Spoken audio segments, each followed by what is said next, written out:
నుంచి బైపాస్ నుంచి మెయిన్గా కూడా నందికొట్కూరులోకి మరి వచ్చేటువంటి పరిస్థితి మనకు కనపడతా ఉంది.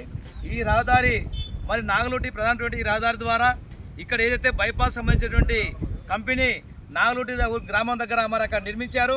వాళ్ళ టిప్పర్లు ఆ రకంగా వాళ్ళ వాహనాలు కూడా ఇవి మొత్తం కూడా తిరగడంతో ఈ ఉన్నటువంటి తార్ రోడ్డు పూర్తిగా కూడా మొత్తం చనిపోయేటువంటి పరిస్థితి.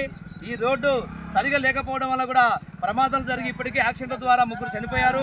మరి ఇక్కడ ప్రధానంగా కూడా గన్నేటి కార్మికులకు సంబంధించి ఇటు మరి మొత్తం కూడా ట్రాక్టర్లు కానీ వాహనాలు కానీ పోయేటువంటి పరిస్థితి ఉంది.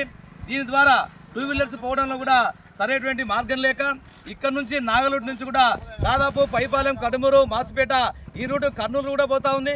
అలాంటి రూటుకు సంబంధించి ఈరోజు ఆర్ఎన్బి అధికారులు నిర్లక్ష్యం చేయడం వలన పూర్తిగా కూడా ప్రమాదాలు జరుగుతూ ఉన్నాయి. మరి ఈ ప్రమాదాలు నివారించడానికి తక్షణమే మరి ఏదైతే రాష్ట్ర ప్రభుత్వము నిధులు విడుదల చేయాలి, ఆర్ఎన్బి అధికారులతో రోడ్డు వేయాలని చెప్పేసి కూడా మేము సిపిఎం లిబరేషన్ పార్టీగా డిమాండ్ చేస్తూ ఉన్నాం.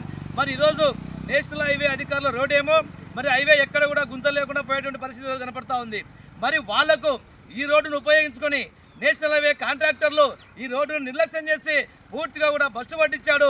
ఎక్కడ చూసినా కూడా దుమ్ము ధూళి మొత్తం కంకరదేలి ట్రాక్టర్లు కానీ బస్సులు కానీ ఆ రకంగా వాహనాలు పోని పరిస్థితి, ఆటోలు పోని పరిస్థితి మనం చూస్తూ ఉన్నాం. అందుకనే తక్షణమే నేషనల్ హైవే అధికారులతో మాట్లాడి ఆర్ఎన్బి అధికారులు ఆ రకంగా చొరవ తీసుకొని రోడ్డు శాంక్షన్ అని చెప్తా ఉన్నారు. మరి రోడ్డు శాంక్షన్ అని చెప్పేసి ఇప్పటికీ 6 మాసాలు అవుతా ఉంది. నేషనల్ హైవే రోడ్డు ప్రారంభమైంది. ఇక్కడనే ఈ నేషనల్ హైవే మెయిన్ రోడ్డులో మరి ఆ రకమైనటువంటిది మొత్తం కూడా రోడ్డు పగులు చిల్లిపోతే రాష్ట్ర మంత్రివర్యులు బీసీ జనార్దన్ రెడ్డి గారు పరిశీలించారు. ఆ సందర్భంగా కూడా మేము సిపిఎం లిబరేషన్ పార్టీగా మేము జనార్దన్ రెడ్డి గారికి మరి వినతిపత్రం ఇచ్చే మంత్రి గారికి మరి అదకం కూడా ఎమ్మెల్యే గారిని, ఎంపీ గారిని కూడా మేము కోరుతా ఉన్నాం.